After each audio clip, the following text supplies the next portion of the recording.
लगेगा। भाई हाथ जोड़ के बैठ जाओ। फोटो वगैरह खींच रहे हैं इस तरीके से करके सर की करनी है खड़ी सामने सर की फोटो। अरे तू यहाँ सामने बहुत जगह देखो अव्यवस्था फैलेगी उतने ज्यादा गड़बड़ होगा। और जितने भी बच्चे साइड में हैं या जो भी हमारे टीचर साथी पीछे हैं एक बार सब लोग बैठ जाएंगे इधर तो काफी ज्यादा बेहतर होगा। शांतिपूर्वक करना है सारी चीजें इस तरीके से अव्यवस्था से बहुत ज्यादा भैया है भैया तो बच्चा वो काम चैनल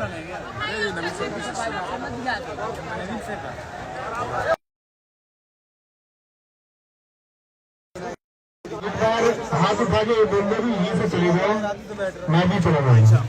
अरे सर बैठा के नीचे अरे बैठने को भाई मीडिया से हो यार। हाँ बैठो जाइए यहाँ पे। और अगर तुमको लगता है कि तुम गैर अनुशासित होकर अपनी मांग मंगा सकते हो तो तुम्हारी भूल है। अनुशासित होना पड़ेगा और शायद इनके पैरों में ज्यादा दम है जो खड़े होने का प्रयास कर रहे हैं क्योंकि इनको बैठे हुए लोग अच्छे नहीं लग रहे हैं और ना इनको बैठना है। तो मैं एक बार फिर से आपका भाई होने के नाते रिक्वेस्ट करता हूं कि एक भी छात्र खड़ा न रहे और अगले 15 सेकंड में हम ये करके दिखाएंगे कि हमारा एक भी साथी नहीं खड़ा होगा। अगर आपके पास कोई खड़ा हुआ है और हमारी बात को नहीं मानता है, बैठने की इस बात को नहीं मान रहा है, इसका मतलब वो चाहता है कि आपकी चीजें सही ना चले और सिर्फ एक ही बारे में यहाँ बात करते रहे। री एग्जाम की बात को छोड़ के यहाँ सिर्फ एक बात चलती रहे कि आप बैठ जाओ, आप बैठ जाओ, आप बैठ जाओ। इन लोगों को इस बात से कोई मतलब नहीं है। री एग्जाम की एक बात चलनी चाहिए और किसी भी गुरुजन को यह ना कहना पड़े कि बैठ जाइए। ये आपका मुद्दा भटकाने वाले लोग हो सकते हैं। ये बेवजह यहाँ पर इन लोगों को लगता होगा कोई तमाशा है, इन लोगों को लगता होगा कि ये भीड़ नहीं है, ये लाखों करोड़ों घरों के जज्बात हैं जो कुचल दिए गए। आपको इन बैठे साथियों के शायद दिल का दर्द यहाँ आंखों में ना दिखाई दे क्योंकि ये आंखें रात को जाग जाग के पढ़ के सूख चुकी हैं। ऐसा हो सकता है कि आपको लगे बहुत सारे लोग यहाँ आपको बहुत तरह की राय इंडिविजुअली एकल रूप से आपके कान में दे सकते हैं कि कुछ नहीं होगा। दोस्त मैं हाथ उठाऊं तो आप सबके दोनों हाथ उठने चाहिए कि री एग्जाम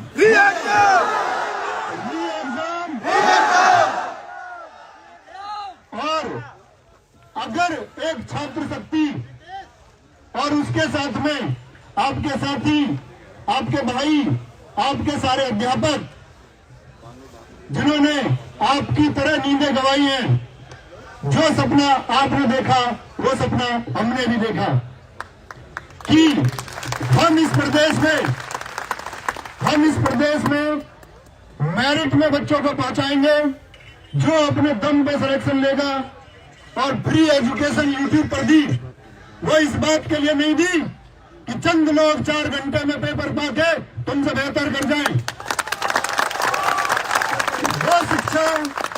वो शिक्षा तुमको इस बात के लिए नहीं दी कि कल को चंद लोग आकर के आपकी इस जायज मांग को दमित कर दें। वो शिक्षा आप लोगों को इस बात के लिए नहीं दी कि आप एक व्यवस्था तक नहीं बना पाते और कहने के बावजूद कुछ लोग खड़े हो जाते हैं। मैं फिर कहता हूं ऐसे लोगों को आप अभी बाहर भेजने का प्रयास कीजिए।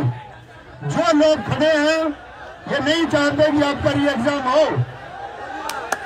मैं मंच पर अपने साथ खड़े अध्यापक साथियों से भी अनुरोध करूंगा कि वो अपना अपना स्थान ग्रहण करें। और भाई ये जो तुम फोटो खींच रहे हो ना यहाँ, ये जो तुम चरण स्पर्श कर रहे हो यहाँ, इसका कोई मोल नहीं है। इसका मोल तब है अगर तुम ताकत से री एग्जाम करवा पाए, तो हम जानते हैं कि हम तब ये मानेंगे कि आप अपने गुरुओं के प्रति श्रद्धा रखते हो। आपके गुरुजनों ने एक मुहिम चलाई, आपके गुरुजनों ने एक मुहिम चलाई कि बच्चे आपके सपनों के साथ एक खिलवाड़ हुआ है। आपको सरेआम नकल माफियाओं के द्वारा लूटा गया है। और क्या आप इतने कमजोर हैं कि एक सरेआम लूट अपने साथ हो जाने दोगे? बिल्कुल नहीं। अगर तुम एक सरेआम लूट अपने साथ हो जाने दोगे तो इस प्रदेश की व्यवस्था के लायक भी फिर आप नहीं है। तो कहेंगे लूट नहीं होने देंगे, नहीं होने देंगे, अन्याय नहीं होने देंगे, नहीं होने देंगे।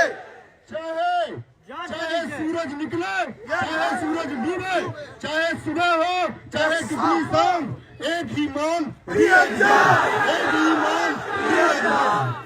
और दोस्त, किसी भी कोई भाई नाम नहीं लेना है किसी का। देखो, आप जानते होंगे छंद में आंसू दिखा देना। अगर अपने छात्र होंगे, मैंने एक बात कही है कि आप किसी भी विषम से विषम परिस्थिति में मेरी आंख से आंसू नहीं देखोगे। और साथ ही पूरा जीवन संघर्ष में गया और अंकित भाटी सर ने सिर्फ एक ही संदेश देकर के मुझे यहां भेजा कि बच्चों की आंख में सूखा हुआ ये आंसू हमको दिखाई देता है और ये प्रशासन को देखना होगा। इस आंदोलन की, इस महान आंदोलन की अभी एक शुरुआत हुई है, अभी बस इसका समय हुआ है। और आप देखना, हम साथी कल तक इसको इस देश का सबसे बड़ा आंदोलन बना देंगे। अन्याय नहीं होने देंगे, नहीं होने देंगे। लेकिन बहुत ध्यानपूर्वक ये बातें सुननी होंगी। कोई भी आंदोलन महान होता है, उसके पीछे बने विचार से। सारे साथी अध्यापकों ने इसके बारे में चर्चा की। शायद बहुत सारे नाम मैं नहीं ले सकता, लेकिन सबका कंट्रीब्यूशन है। ऐसा नहीं है कि इस प्रदेश के ही टीचर्स का इसमें कंट्रीब्यूशन है। इस प्रदेश से बाहर के अध्यापक भी आपके लिए सामूहिक रूप से गोपनीय चर्चा में शामिल हुए कि कब क्या कैसे करना होगा। एक बात चली थी कि अब से 2 साल पहले मैंने एक बात कही थी कि प्रशासन चाह के भी आपकी परीक्षा में गड़बड़ी नहीं कर सकता। आज से 2 साल पहले एक बात कही थी कि प्रशासन यदि गड़बड़ करेगा तो मैं लखनऊ पैदल जाऊंगा। और उस पैदल आने को मैंने माना। हम पुलिस प्रशासन का बहुत सम्मान करते हैं। कल शायद आप भी इसके साथी होंगे, जी सर, आप भी इसमें शामिल होंगे। आपको बहुत सारी चीजें फॉलो करनी पड़ेंगी, लेकिन पुलिस विभाग को यह भी समझना होगा कि इन बच्चों का आखिरी सपना यह है। अगर यह उम्मीद टूट गई तो इस उम्मीद के टूटने के पीछे तुम भी कहीं ना कहीं शामिल हो। इन निम्न वर्ग के, इन किसानों के, इन मजदूरों के, इन सपने देखती आंखों के गुनहगार तुम भी होगे। तो मैं पुलिस प्रशासन से भी उम्मीद करूंगा कि इन गरीब बच्चों के लिए आंतरिक संवेदनाएं रखी। माना आपको प्रशासन की बात सुननी होगी, लेकिन इनके लिए प्लीज थोड़ी सी संवेदनाएं, थोड़ी सी भावनाएं, जिनके सपनों को कुचला गया।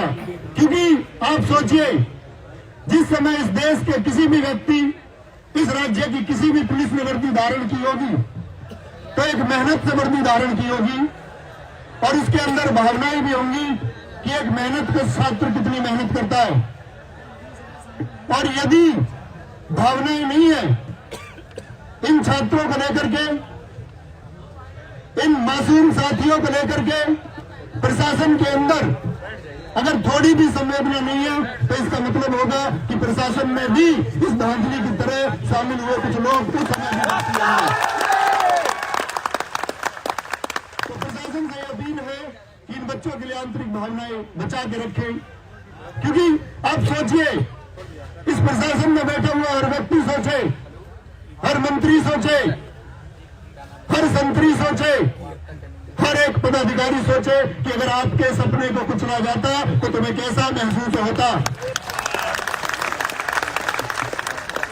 इस छात्र को दोबारा परीक्षा देना ये अपने आप में एक दर्द की बात है, क्योंकि जिस हौसले से हम एक बार पढ़ते हैं, एक टारगेट के लिए पढ़ते हैं और 45 दिन में हम इतने सारे विषयों की तैयारी कर जाते हैं, वो हौसला हम फिर से जुटाएं और फिर से खड़े हों, उसके लिए छात्र तैयार हो जाता है।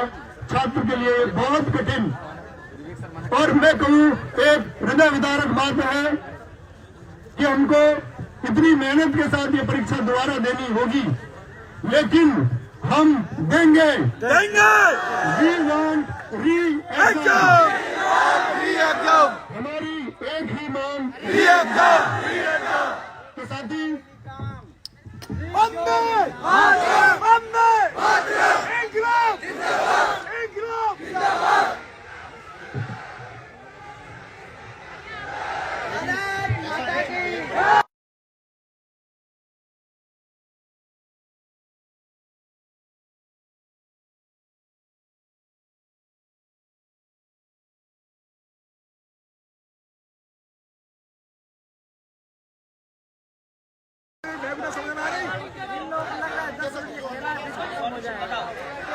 समय में और कोई आ भैया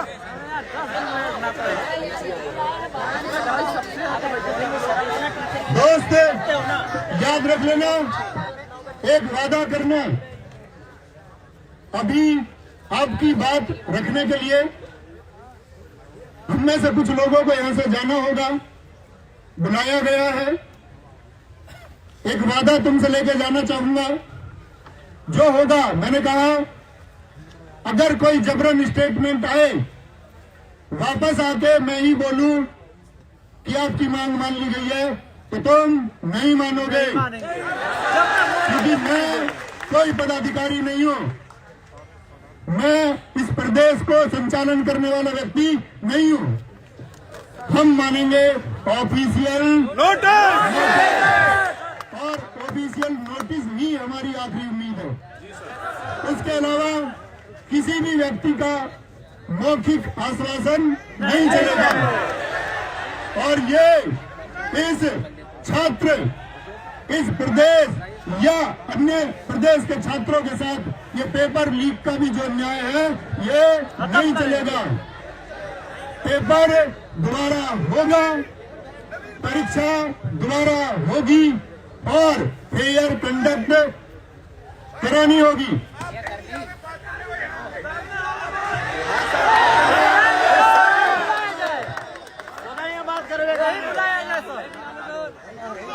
नहीं, सुनिए, मेरा एक मिनट निवेदन है, सुनिए, हम बाहर कहीं नहीं जा रहे हैं, पीछे अरे शांत रहो यार भाई, हमें पकड़ के बिठा ले, आपको इतने लोगों को नहीं बिठा सकते ना सर, हम लोग लीड करेंगे। सुनो, मैंने कहा ना, नेतृत्व तुम्हारा है, और अगर अंतिम पत्ता भी यहाँ मौजूद रहे, अंतिम बालू का कण भी यहाँ मौजूद रहे, तो किसी ने कथन कहा था कि इस देश की बालू के कण से इस देश का सबसे बड़ा आंदोलन खड़ा किया जा सकता है। आपकी मांग जायज है, आप घबराना मत। छात्र में अगर आपको खदेड़ भी दिया जाए, अगर आपको खदेड़ भी दिया जाए ना, तो एक छात्र आके बैठ जाना, मैं आपको विश्वास दिलाता हूँ, एक आवाज पर इस प्रदेश के इतने, इससे कई गुना छात्र फिर बैठेंगे, हर रोज बैठेंगे, हर रोज बैठेंगे, दिन महीने वर्षों तक बैठना पड़ेगा, बैठेंगे, लगातार आवाज उठती रहेगी। जब तक न्याय नहीं मिलेगा, तब तक हर अंतिम रास्ते पर विचार किया जाएगा। सारे साथी प्लीज बैठ जाओ, बैठ जाओ। ये लोग जो खड़े हैं, ये कह दे कि हमारी आवश्यकता नहीं है, भाई तुम्हारे लिए आए हैं, यहाँ पर कोई भी छात्र, मैंने कहा जो बैठे हुए हैं उनके पास जो कोई खड़ा हुआ है वो उसको बिठाएं, उसको बिठाएं बैठवाते हुए आ रहे हैं। और प्रशासन से जो कोई भी बात होगी यहाँ बच्चों के सामने होगी, बंद कमरे में कोई बात नहीं होगी। बंद कमरे में की गई कोई भी बात मान्य नहीं होगी।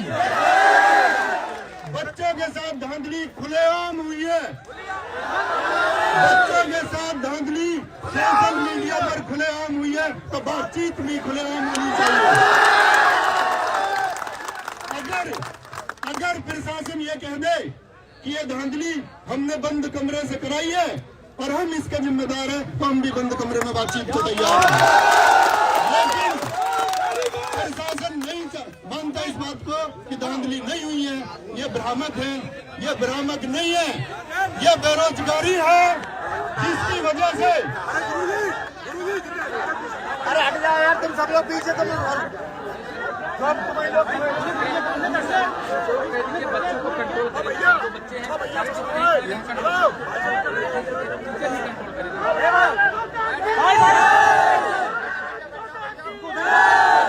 टीचरों से बताइए वहाँ जो है ये लोग यहाँ पे खड़े हैं ना, ये लोग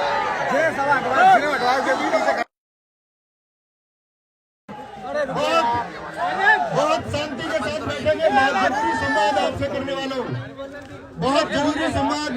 अपने बगल के साथी को साइलेंस के लिए बोलिए, अपने कान में कोई अतिरिक्त आवाज मत आने दीजिए री एग्जाम के अलावा। और मेरे इस मंच पर जो साथी खड़े हुए हैं, इनसे भी मैं रिक्वेस्ट करता हूँ कि प्लीज थोड़ा सा स्पेस लीजिए, प्लीज एक बार बैठिए। और जो सरकार या कोई भी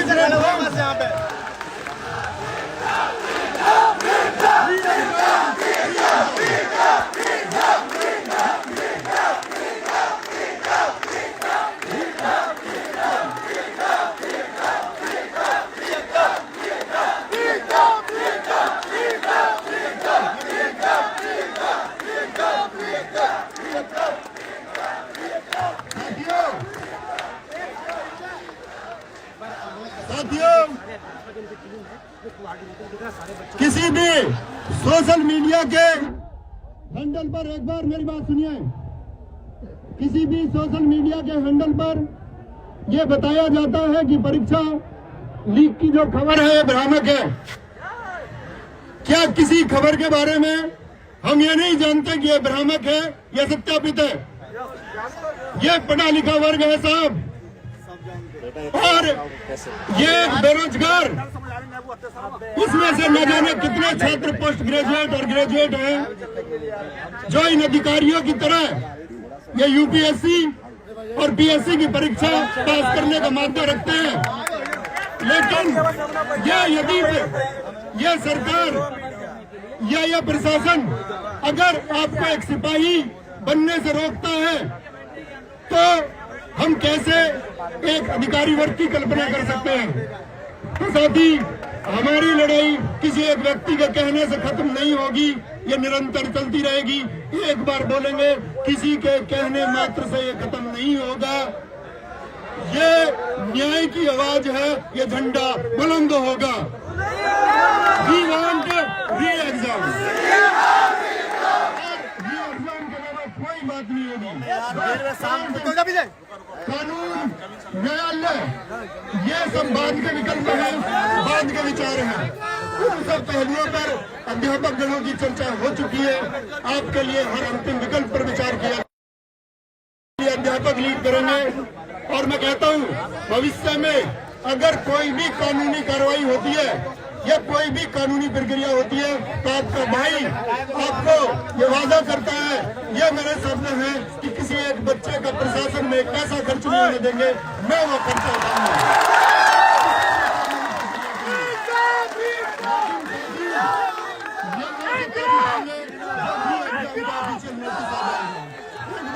एक सुर में बोलेंगे, भारत माता की We want. Thank you. दोस्तों पहले